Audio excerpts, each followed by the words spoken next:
I'd like to start by quoting John from the New Testament in the Bible. In John chapter 8, verse 7, Jesus says, "He that is without sin among you, let him first cast a stone at her."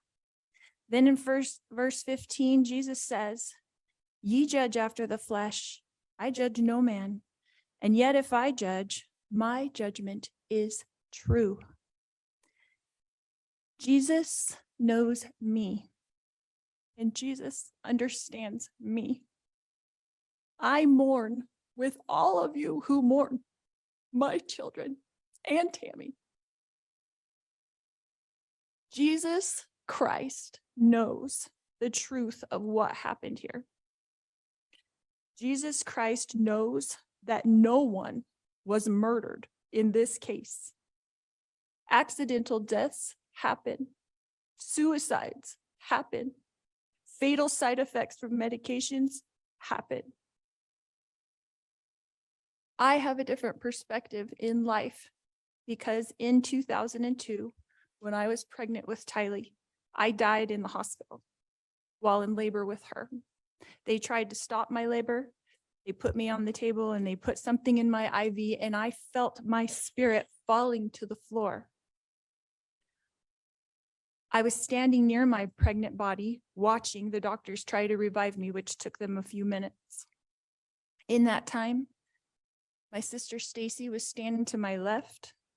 I turned to hug her and was surprised that her spirit was as tangible as a physical body, because I knew I was in spirit and she was in spirit. She said she needed to show me some things, and we went to heaven. I later returned to my body. Because of this experience, I have access to heaven and the spirit world. Since then, I have had many communications from people now living in heaven, including my children, Tylee Ashlyn and Joshua Jackson, my sisters, Stacy and Lolly, my aunts and my uncles, and my grandparents.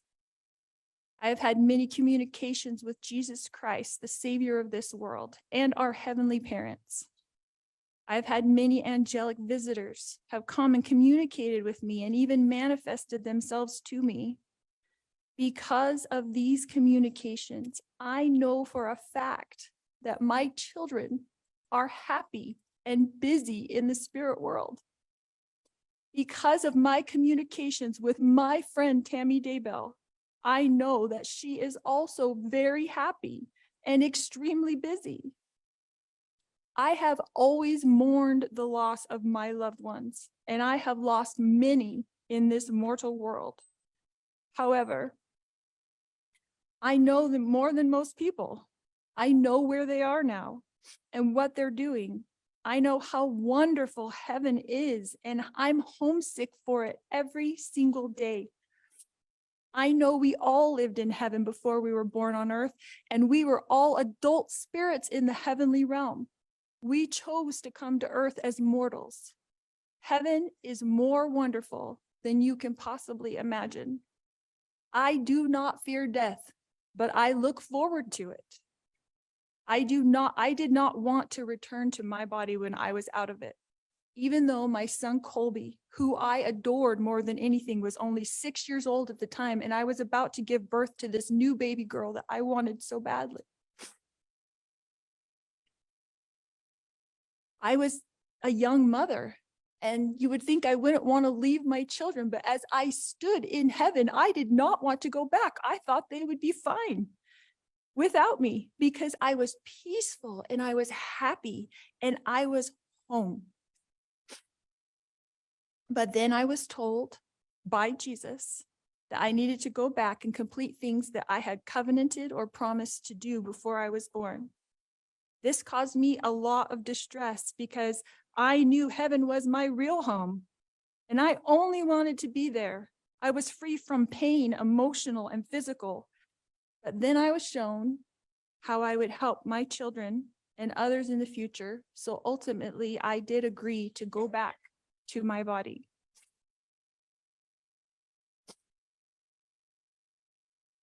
Tylee has visited me. She is happy and very busy. Tylee is free now from all the pains of her life.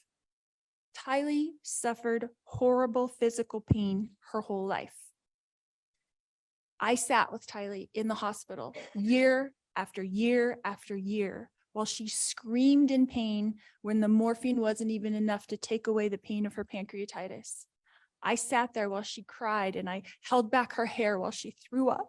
And I am the only person on this earth who knows how much Tylee suffered in her life. She had pain every single day. She never felt good. Her body did not work right. And I don't know if that was from complications from me dying while she was being born or something else, but she had a very difficult life. She was sexually abused by her own biological father since she was 3 years old, and she was forced by family court to go visit him for 10 years against her will. I fought for her in court. I protected her. I tried to protect her with my whole life. I tried to protect her. I worried about her every single day. Tylee had to get her GED because she couldn't go to school every day because she never felt good. She felt sick.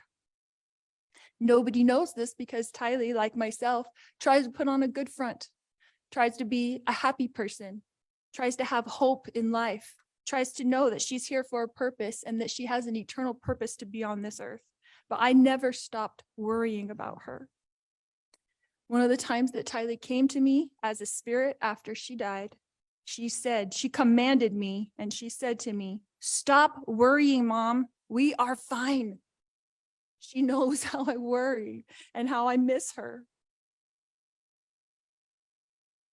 The first time JJ visited me after he passed away, he put his arm around me and he said to me, "You didn't do anything wrong, Mom. I love you. And I know you loved me every minute of my life." JJ, Joshua Jackson, was an adult spirit, and he was very, very tall when he put his arm around me. He is busy, he is engaged, he has jobs that he does there, and he is happy where he is. His life was short, but JJ's life was meaningful. JJ was a wonderful person and touched the lives of everyone, and I adored him every minute of his life. My eternal friend, Tammy Daybell, has visited me on several occasions.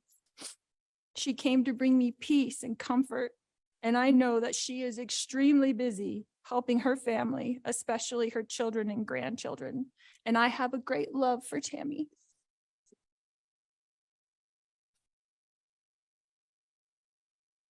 My beautiful children, Tylee Ashlyn and Joshua Jackson, rest safely this day in the arms of Jesus. My wonderful friend, Tammy Daybell, rests safely this day in the arms of Jesus. And I look forward to the day when we are all reunited and I too will rest with them in the arms of my Jesus.